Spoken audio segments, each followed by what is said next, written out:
Pernah nggak sih lo dapet nilai jelek di ujian dan alih-alih nyari temen yang nilainya bagus buat belajar bareng, lo malah nyari siapa aja yang nilainya sama-sama ancur. Ada rasa lega kecil waktu tahu ada orang lain yang ikut gagal. Dan lo bilang, syukurlah, bukan gue doang yang goblok. Padahal, itu bukan solusi. Itu cuma cara halus buat ngejaga harga diri supaya nggak kelihatan rapuh. Dan kalau lo pernah ngalamin itu, ada kemungkinan besar lo lagi kejebak dengan apa yang disebut fixed mindset. Selamat datang di channel Ringkasnya. Channel yang membahas ide-ide dari buku terbaik untuk kamu yang nggak sempat baca buku. Kali ini, kita akan membahas buku Mindset karya Carol Dweck tentang bagaimana cara berpikir manusia bisa menentukan seberapa jauh kita berkembang, sukses, dan bertahan menghadapi hidup. Ringkasnya, buku ini menjelaskan bahwa kemampuan kita bukan ditentukan bakat bawaan, tapi oleh pola pikir yang kita pilih setiap hari. Coba lo ingat satu momen ketika lo gagal. Entah itu presentasi yang berantakan, ngoding yang error terus, atau kompetisi yang hasilnya memalukan. Apa reaksi pertama lo? Apakah lo langsung mikir, ya emang gue nggak bisa? Atau lo mikir, gimana caranya gue bisa lebih baik? Perbedaan reaksi itu nentuin apakah lo hidup dengan fixed mindset atau growth mindset. Fixed mindset percaya kalau kemampuan itu tetap. Lo pintar atau bodoh, berbakat atau tidak. Selesai. Orang dengan fixed mindset merasa dunia selalu menguji identitasnya. Kalau mereka gagal, itu artinya mereka memang buruk. Makanya, mereka cenderung menghindari tantangan, takut terlihat tidak kompeten, dan lebih fokus menjaga gengsi daripada belajar beneran.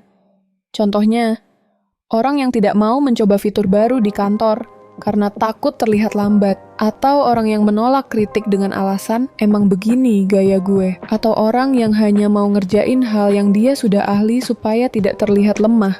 Growth mindset beda total. Orang dengan growth mindset percaya bahwa kemampuan itu kayak otot.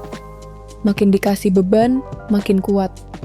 Gagal bukan akhir, tapi informasi. Kritik bukan penghinaan, tapi panduan. Tantangan bukan ancaman, tapi kesempatan upgrade. Bayangin dua orang belajar gitar. Yang fixed mindset bilang, gue nggak berbakat musik.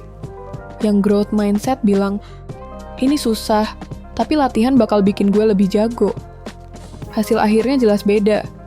Yang pertama, berhenti. Yang kedua, berkembang. Di sekolah, bedanya kelihatan banget.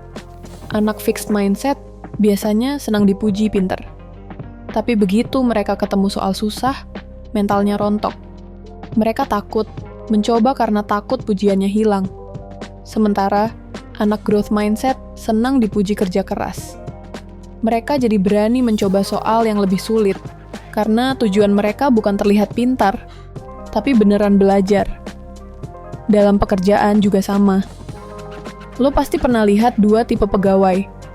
Yang satu terlihat jenius, tapi setiap ada hal baru dia gampang nyerah dan bilang, ini bukan bidang saya. Yang satu lagi, kemampuan awalnya biasa saja, tapi dia rajin nanya, rajin nyoba, dan tiap ada masalah, malah semangat nyari solusi. Dan biasanya, orang tipe kedua ini yang naik paling cepat. Mindset juga memengaruhi hubungan. Orang fixed mindset sulit menerima kritik dari pasangan, karena itu terasa seperti serangan personal. Orang growth mindset lebih fleksibel. Dia mikir, kalau ini bikin hubungan lebih baik, kenapa enggak? Sekarang pertanyaannya, gimana cara pindah dari fixed ke growth mindset? Carol Dweck bilang, semuanya dimulai dari satu kata kecil. Belum. Bukan gue nggak bisa, tapi gue belum bisa. Bukan gue emang payah, tapi gue belum ngerti. Kata kecil ini menggeser fokus dari identitas ke proses. Dari ketakutan ke rasa penasaran. Dari buntu ke berkembang. Setiap kali lo menghadapi tantangan, coba tanya, apa yang bisa gue pelajari dari ini? Itu sederhana, tapi itu cara tercepat ngubah pola pikir bertahun-tahun tanpa lo sadari. Karena pada akhirnya, mindset itu bukan tentang jadi optimis palsu. Mindset adalah tentang percaya bahwa kemampuan manusia bisa berkembang.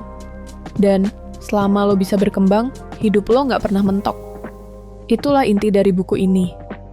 Cara pandang yang ngajarin bahwa hasil terbaik dalam hidup datang bukan dari selalu menang, tapi dari kemampuan buat terus bangkit lagi setiap kali jatuh. Dan semuanya dimulai dari pilihan sederhana. Lo mau hidup buat terlihat hebat, atau hidup buat jadi hebat? Kalau kamu suka penjelasan kayak gini, dan pengen dapetin perspektif baru dari buku-buku bagus lainnya, jangan lupa klik like, dan tentu saja subscribe, biar kamu nggak ketinggalan ringkasan berikutnya. Sampai ketemu di video selanjutnya.